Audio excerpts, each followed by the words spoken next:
প্রিয় বন্ধুরা, আসসালামু আলাইকুম।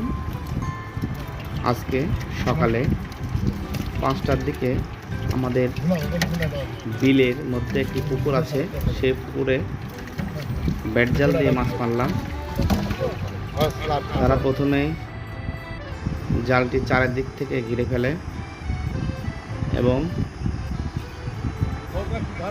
4-5 জন মিলে জালটা টানতে থাকে। বিলের মাছ অনেক স্বাদের মাছ। বিলের মধ্যে পুকুরটি ভেসে যায়, তাই আমরা বর্ষার আগেই মাছগুলো উঠিয়ে নিচ্ছি। তারা জালগুলো আস্তে আস্তে কিনারের দিকে উঠাচ্ছে।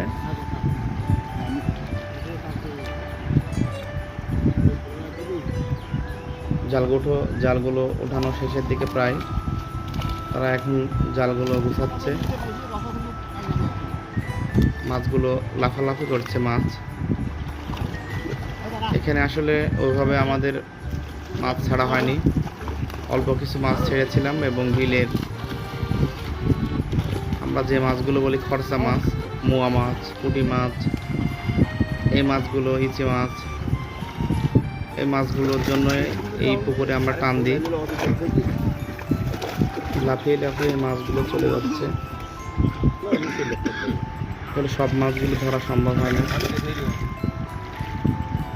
জালগুলো ওঠানো প্রায় শেষ। দেখেন, খরচা মাছগুলো নোংরা না থাকে, ময়লা না থাকে, এই জন্য ওরা একটি জায়গা করেছে যেন মাছগুলো অপর প্রান্তে চলে যায়।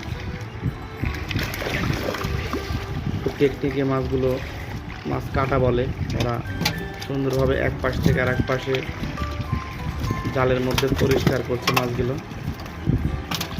সুন্দরভাবে পরিষ্কার করার জন্য মাছগুলো তারা এই পদ্ধতি অবলম্বন করছে। মাছ উঠাচ্ছে, দেখেন সিলভার মাছ ছেড়েছিলাম,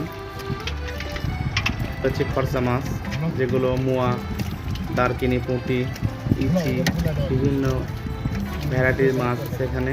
অনেক স্বাদের মাছ, অনেক দামি মাছ। এটা বড় গ্লাস কাপ মাছ, প্রায় 1.5-2 কেজি ওজন।